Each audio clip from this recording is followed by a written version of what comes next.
So I recently read this shoujo manga that I was a bit skeptical about.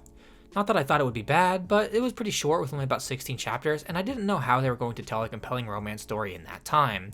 But I was impressed. Was it the greatest manga ever? No, but it was pretty good, and I would like to talk about it. Now, if you're watching this video, then you already know the name of the manga. It's called Love and Focus. So let's get into the reasons why I like this manga, even with its short length. So one of the things which I think should be fairly obvious given the length of the story is that it cuts out a lot of the fluff that usually comes with shoujo romance manga. Usually in a shoujo romance manga, there are a lot of misunderstandings that just keep spiraling, and that's where the drama comes in, and it works. It's not the worst way to tell a story, especially when the characters are high school aged, because that's how high school kids act. But sometimes misunderstandings can be resolved quickly without any major conflicts, and it can still be good. And that is what happens in Love and Focus. We definitely get those misunderstandings, but they're resolved either in the same chapter or the very next one. And it doesn't linger on it for too long before moving on to the next thing. I love how we get to see the main characters pursue their passions. Mako is someone who loves photography. She has had a passion for it ever since she was a little girl. She loves it so much that she often gets too drawn in and does things that are definitely a little dangerous, or most likely just not allowed. Like, she accidentally took a picture of Mitsuru without his permission multiple times. She also often trips over herself trying to get the best shot. She takes her camera everywhere she goes and tries to take the best picture possible. But she doesn't really care about any competitions or anything like that. She just really likes to take pictures and make good memories. That passion is what makes people believe in themselves. We can all use that level of passion in our lives for whatever endeavors we want to pursue. With the pictures of Mitsuru being taken without his permission, it allows us to peer into his life a little bit. We get to see that his life wasn't so great. He has always lived with an immense amount of pressure on his back. He was this famous child and was always working, but the stress got to him and he never really felt like he belonged in that, so he eventually just quit. But sadly, that wasn't the end of his struggles. He had to deal with stalkers and harassment. This forced him to hide his face and move away entirely. He just couldn't handle it anymore. But after meeting Mako, he slowly starts to overcome his fear of having his picture taken, and we are going to see him become a lot more happy as the story unfolds. He starts to open up more, and we can visibly see the changes in his personality on his person. He starts to cut his hair, and he takes off his fake glasses, and finally is more comfortable just being himself, which is also cool. He isn't the only character that deals with struggles in the story, however. There's another character who always felt the weight of expectation on his shoulders, by his father who just wanted the best for him but didn't know how to express that. And that character is the last of the main characters, Kei. I really like how we see every character starts by running away from their problems, but then they slowly start to get more confidence and confront their demons after interacting with Mako more. Belief in yourself is the best medicine in a lot of things, but it is something that a lot of people struggle with. Sometimes you need to meet that one person to help you get that belief in yourself that you need, and other times you can just do it yourself. We see the characters develop this belief over the course of the manga, and that is great. Because this series is short, but it is able to portray growth and overcoming demons in a very nice and compelling way despite its length. The story also portrays the fun of being a kid again.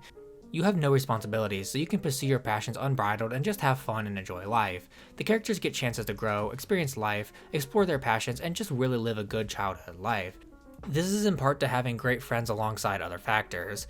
This is something that isn't unique to this manga in any way, but I still feel like is a cool way to see portrayed. I have grown to love adult romance stories more as I have gotten older, but if you can tell a story right, then even those set in high school can have a great feeling to them, and this one does that very well. Photography is a focal point of the manga. All but one of the characters is in the photography club. But although it is a focal point, because the story is so short, we only really get to see the basics, but that is still enough to give this story a cool and unique vibe. We get to learn about different types of cameras, and some basic advice on how to take a good shot. And although this stuff is basic knowledge, it is still pretty cool to learn about this stuff if you knew nothing about it at all. Which most people probably won't know anything about it. This is a fairly good romance story. There's no real love triangle BS, and all the conflicts get resolved quickly. We see all three characters go through their own arcs and experiences, and then we see how this culminates into a really good romance story between two characters who really elevate each other and make each other better. And that is what makes for such a good romance plotline, and why more stories need to get better at telling stories like this. The characters in this manga are pretty good. There isn't any particular strong suit, but overall the characters are pretty good. So first we have Mako. She is the main character. She loves photography and is fairly good at it as well. She has just recently moved away from home after her grandfather's death.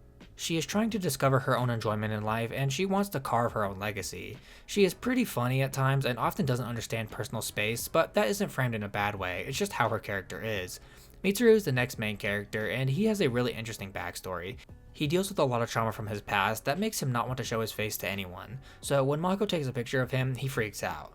But he slowly starts to come around as he sees the pictures and realizes that he can have a genuine smile on his face and that these pictures are pretty good.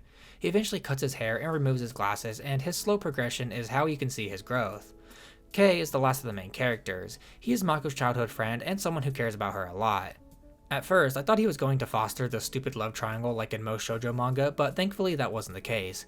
He ended up being more mature than I thought, even though he still had his jealous moments. But he was able to actually be mature and step back when he knew he lost. He also has an interesting past with his father. He thought his father never supported him or cared about what he did. That was until they actually had a conversation where he learned that that very much was not the case. Overall, I would say that his character is the weakest of the three main characters, but he isn't bad. There are other side characters, but they barely appear and really don't do anything but have fun personalities when they are around, so there's that. Love and Focus was a nice manga for it being really short. Its length isn't a detriment at all, it's actually a positive, because the manga didn't overstay its welcome and ended on its own terms, and that is mad respectable.